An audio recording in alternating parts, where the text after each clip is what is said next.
It's been about 10 days since the Suns suffered a honestly embarrassing loss during that series where they got swept. Sundo and I have taken a little time off to gather our thoughts on what we think the Suns need to do this offseason. And I'm glad we did, Sundo, because the T-Wolves absolutely beating the brakes off of these Nuggets, making them look like they've gone back in time 3 years where they didn't have as much chemistry as they should now, makes you feel a lot better about the way things went. It might have been the best thing that could have happened to the Suns to show them that they do have some weaknesses, but at the same time, you might not have been that far off, because this is feeling kind of like a 2000 Ravens defensive team in basketball. This kind of feeling like some 85 Bears. Dominating everybody, making everybody look crazy.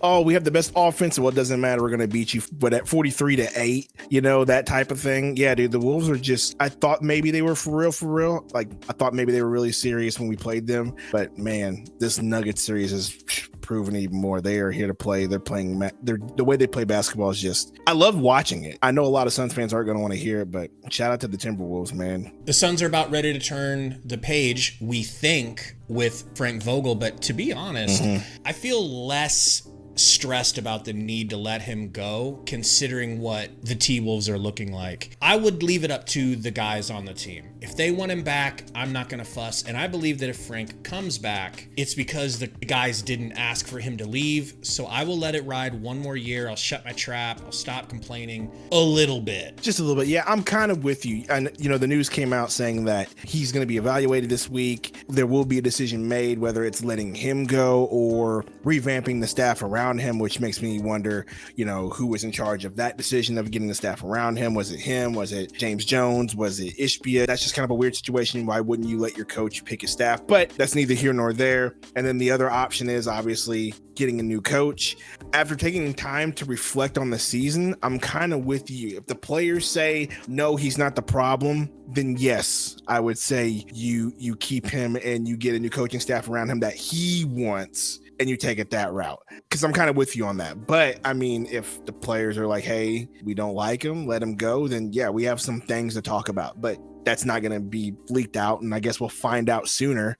Hopefully. We're supposed to find out today, were we not? That hasn't happened yet. So us not finding out today that he's being fired, I think that's leaning towards him staying, if I'm being honest. It feels that way. They're certainly taking their sweet time with this. Sweet time. But there are some good options out there. Of the names available, who are you leaning towards personally? I'm leaning more towards the younger names on this list of candidates. I've just been, looking through, seeing who the candidates are, who the hot candidates that are being interviewed right now. We have Charles Lee, the Boston Celtics assistant coach, Mike Budenholzer. You know what he did to us in the 2021-2022 NBA Finals. So we all know what that was about. There is also Ty Lue. Those rumors are floating around again. Adrian Griffin. That's another name that's out there. And of course, everybody's favorite ESPN NBA analyst, JJ Redick. His name is also out there again. And then I believe you said something about Becky Hammond's names being floated out there again. So there's a lot of choices there, but my one that I'm leaning towards after reading everything and hearing everything, it's probably Charles Lee from the Boston Celtics. I just like what the Celtics do. I like how the organization is run. Reading about him, he was also an assistant coach to Budenholzer for those Bucks teams. So there's also that as well. I think having a younger coach, a fresh mind to communicate with the big three, with the players on the team, having new ideas, I think that could also help. So I'm leaning more towards that name. JJ Redick, look, it's a big name. He's gaining more popularity as an ESPN analyst. I'm not going to say that any analyst can't be a coach. We saw how Mark Jackson did. He was a pretty decent coach. But once again, he's never coached. He's never had to put a staff around him. He's never had to do anything like that. Charles Lee's been around. He's been a coach since 2014. He knows what to do. He's got connections on what he would want as a staff. So I think having a young name like that coming from the Celtics, they speak highly of him. That's where I'm leaning. Charles Lee, Boston Celtics. That's my guy, Gabe. My guy. All right. Are you ready for me to change your mind a little bit? Okay. I mean, go ahead. Go for it. There's a couple of names that could be available that I definitely want to look at first. Obviously, you've got Ty Lue, okay? He's been a Suns killer of a coach for a while now. It seems like no matter how many guys are out due to injuries, he always has that team ready to play. Obviously, he's won a title. The other side to Ty Lue that I want to put out there because it could prove true in the end is he might not be as good of a coach as everyone thinks he is because, he won a title with LeBron. Same thing with Vogel. And how much did that really carry over? He's also had super duper stars with the Clippers, and they haven't won anything.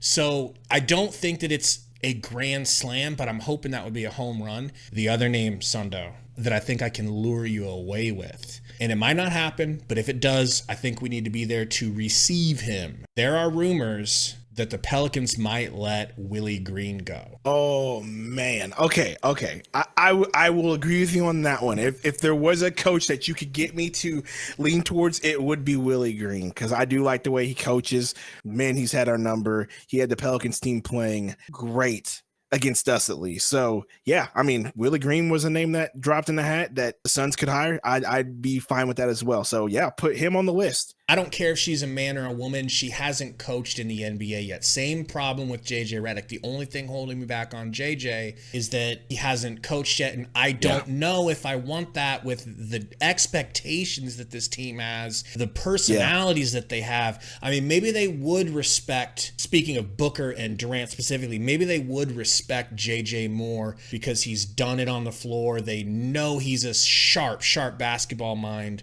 But Becky Hammon's interesting. I'm just personally not with it. I'm sorry. I got to be based here. I don't want it. I'm kind of with you, right? But if that's the route that Ishbia goes, and James Jones goes, you got to trust him, right? I don't think Becky Hammon would happen.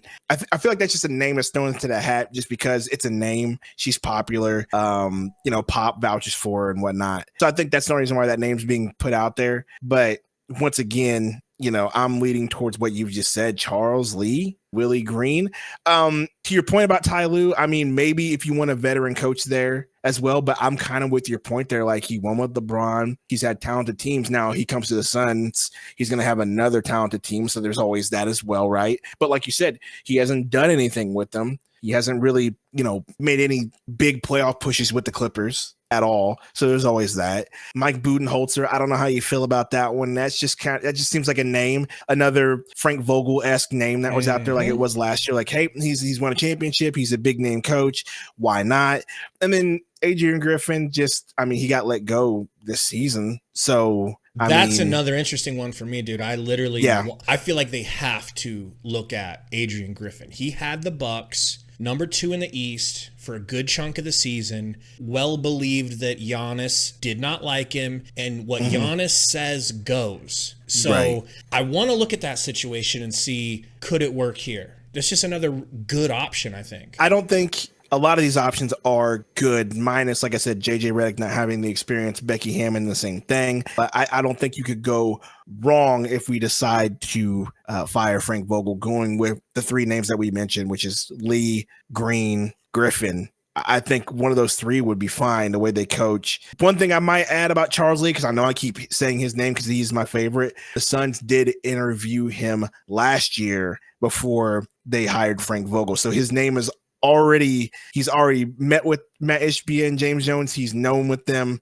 So there's always that as well. That's why I kind of see him as a favorite. There's just so many things that I've read and heard about him that are green lights. Being young, he's an offensive minded coach. He's going to get the team playing well. And I think those are all things that we need for this big 3, just having different ideas instead of running the switch game, running the ISO game, having more ball movement, more ideas. Hey, Booker, if you're going to handle the ball, this is what you need to do. Beal, same thing with you. Getting Kevin Durant out of the corner, all of those things that we've heard that were issues this season with the way the entire season was coached, hearing about, Vogel didn't get the point guard that he wanted. So he didn't get a guy to handle the ball, and Durant's mad because he was in the corner. I think getting a new coach like Charles Lee will get rid of all of those issues, and then put the onus back on the players per se as to whether or not they're going to perform well next season. I really like the idea of going with a young coach, trying to find that next guy, but it is a little risky, I think, like we said, when you have a